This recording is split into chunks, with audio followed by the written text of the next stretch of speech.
Hi అండి, welcome to biblical wealth principles. ఎలా ఉన్నారు? బాగున్నారా?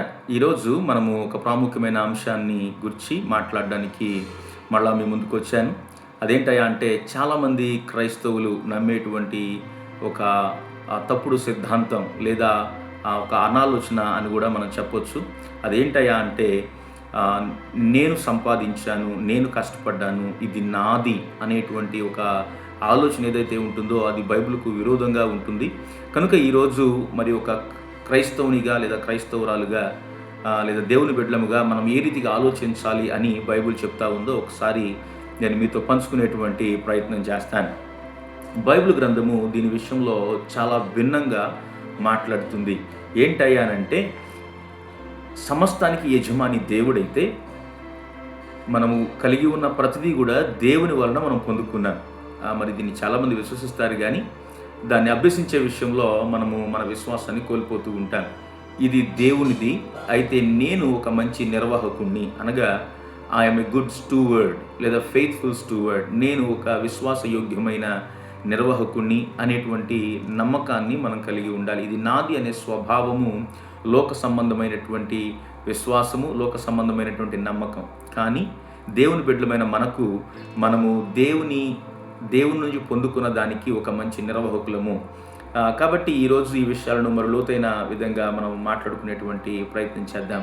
బైబిల్ గ్రంథంలో 1 కొరింథీయులకు పత్రిక 4వ అధ్యాయము 2వ వచనంలో ఇలా రాయబడి ఉంది. అంతేకాక నిర్వాహకుల విషయంలో వారు నమ్మకస్తులై ఉండవలనని కోరబడుచున్నది అని రాయబడి ఉంది. అంటే దేవుడు అనుగ్రహించిన ప్రతిదాన్ని పొందుతున్న మనము ఒక నమ్మకమైనటువంటి నిర్వాహకులముగా, దాన్ని యాజమాన్యాన్ని అనగా యజమాని నుంచి పొందుకున్న మనము మంచి యజమాని యొక్క ఇష్టాన్ని ఎరిగిన మనము మంచి నిర్వాహకన ఇవ్వబడిన దాంట్లో చేయాలి అన్నది దేవుని యొక్క ఆలోచన అయి ఉంది.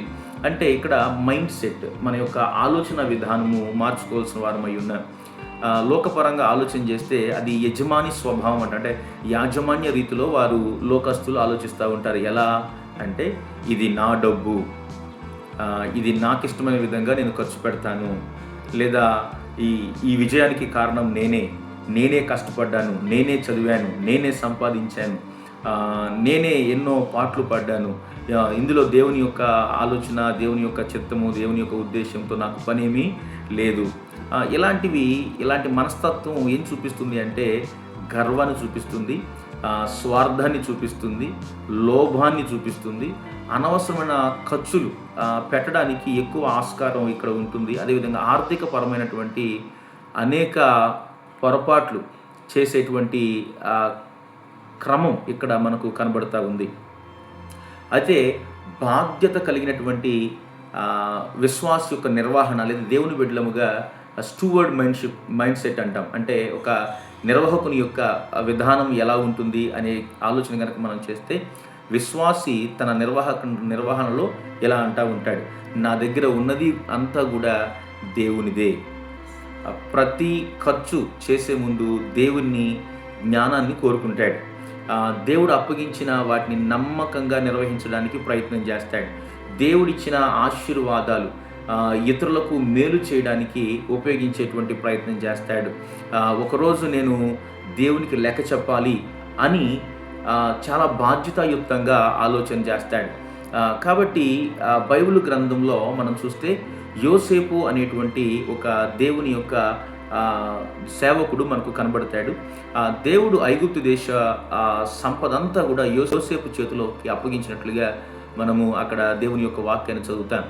సమృద్ధి కలిగిన 7 సంవత్సరాలు చాలా బాధ్యతాయుక్తంగా, నమ్మకంగా ఆ 7 సంవత్సరాల సమృద్ధిని చాలా జాగ్రత్తగా ఆ 7 సంవత్సరాలు వాళ్ళు అనుభవించగా మరికొంత దాన్ని చక్కగా దాచినట్లుగా తన నమ్మకత్వాన్ని చూపిస్తాడు. ఆ తరువాత కరువున్నటువంటి 7 సంవత్సరాలు తన యొక్క నిర్వహణలో దేవుడిచ్చినటువంటి ఆ యొక్క సంపదను మరి యొక్క కరువున్న 7 సంవత్సరాలు చాలా బాధ్యతాయుతంగా అనేక మందికి ఆశీర్వాదకరంగా ఆయన ఉపయోగించినట్లుగా మనం చూస్తూ ఉన్నాం. దాన్ని బట్టి దేవుడు చాలా సంతోషించినట్లుగా మరి యోసేపు తనకున్నటువంటి స్టూవర్డ్షిప్ నిర్వహణ విధానాన్ని బట్టి, నమ్మకమైనటువంటి నిర్వహణను బట్టి అక్కడ అనేక దేశాలు లేదా ఐగుప్తు దేశము చాలా గొప్పగా దీవించబడింది కరువులో కూడా. అదేవిధంగా మనం చూస్తే బైబిల్ గ్రంథంలో మరో విషయాన్ని మనం చూడగలుగుతాం. మత్తయి సువార్త 25వ అధ్యాయంలో 14-30 వచనం వరకు కూడా ఒక చక్కని తలాంతుల గురించినటువంటి విషయాన్ని యేసుక్రీస్తు ప్రభువారు స్వయంగా ఉపమాన రీతిలో బోధిస్తూ ఉన్నారు. యేసు ప్రభువారు మరి తలాంతులు కొంతమందికి అప్పగించినప్పుడు అందులో కొంతమంది వారి యొక్క నమ్మకత్వాన్ని చూపించారు. పొందుకున్న తలాంతులను మళ్ళా దాన్ని వృద్ధి చేసి నమ్మకంగా తిరిగి యజమాని దగ్గరకు లెక్క తీసుకొచ్చారు. అయితే అందులో ఒకడు అన్నాడు, అయ్యా మరి నువ్వు ఇచ్చింది నాకు ఒకటే కనుక మరి దీన్ని నువ్వు అడుగుతావేమో, లేదా నిన్ను గురించి నేను భయపడి దీన్ని నేను ఏం చేశాను దాచిపెట్టాను, ఇదిగో నువ్వు ఎలా ఇచ్చావో అలాగే తిరిగి ఇస్తున్నాను అన్నాడు. కాబట్టి అలాంటి నిర్వాహకుడిని దేవుడు ఇష్టపడలేదు, అతన్ని గద్దించినట్లుగా చూస్తూ ఉన్నా. అతని దగ్గర ఉన్నదాన్ని కూడా తీసుకొని మంచిగా నిర్వహించినటువంటి మొదటి వ్యక్తికి దేవుడు దాన్ని కూడా అప్పగించాడు. దీన్ని బట్టి మనకేమర్థమవుతుంది అంటే నిర్వహణలో చాలా బాధ్యత మనకు దాయబడి ఉంది. ఈరోజు నువ్వు దేవుని బిడ్డగా ఉన్నావా? ఈరోజు ప్రభువు నీతోనే మాట్లాడుతున్నాడు. ఆయన అడిగేది ఏంటంటే ఒక నిర్వహణలో నీకున్నటువంటి దేవునికి నీకున్నటువంటి ఆ సంబంధం ఎలా ఉండదు. సమస్తము దేవుని నుంచి నేను పొందుకున్నాను, మరి కాబట్టి నాకున్నదంతా కూడా దేవునితో సంబంధం ఉంది. నాకు ఇవ్వబడిన సమయం ఇది నాకు దేవునికి సంబంధించింది. దేవుడు ఇచ్చినటువంటి తలాంతులు కానివ్వండి, ఆత్మీయమైనటువంటి వరాలు కానివ్వండి, నీకు దేవునికి మధ్య మంచి నిర్వహణ కోసం దేవుడు ఇచ్చాడు. అయితే ఆయన ఇచ్చిన ధనం మంచి నిర్వహణ కోసం ఆయన నీకు ఇచ్చాడు. ఆయన ఇచ్చిన కుటుంబాన్ని మంచిగా నిర్వహించాలని, ఆరోగ్యాన్ని చక్కగా కాపాడుకోవాలని, ఉద్యోగం లేదా వ్యాపారంలో కూడా మంచి నిర్వహణ మనం చూపించాలని, ఆస్తుల్లోనూ వస్తువుల్లోనూ దేవుని యొక్క పొందుకున్న బాధ్యతను మనం నిర్వహించాలని, అవకాశాలు వస్తున్నప్పుడు సువార్త సందేశాలు చెప్తున్నప్పుడు ప్రతి విషయంలోనూ ఇది నేను దేవుని వలన పొందుకున్నాను, నేను దేవునికి లెక్క అప్పగించాలి అనేటువంటి మనస్తత్వంతో మనము ఉన్న ప్రతి దాన్ని కూడా చక్కగా నిర్వహించగలిగితే ఎంత అద్భుతాన్ని మనము మన జీవితాల్లోనూ అనేక మంది జీవితాల్లో చూడగలుగుతాం. కాబట్టి ఒక నిర్వాహకునిలా నువ్వు ప్రవర్తించాలి అనుకుంటున్నావా? లేదా ఇంకా ఇది నాది, నేను సంపాదించింది అనేటువంటి ఒక లోకపరమైనటువంటి యజమాని యొక్క మనస్తత్వం నువ్వు కలిగి ఉన్నావా?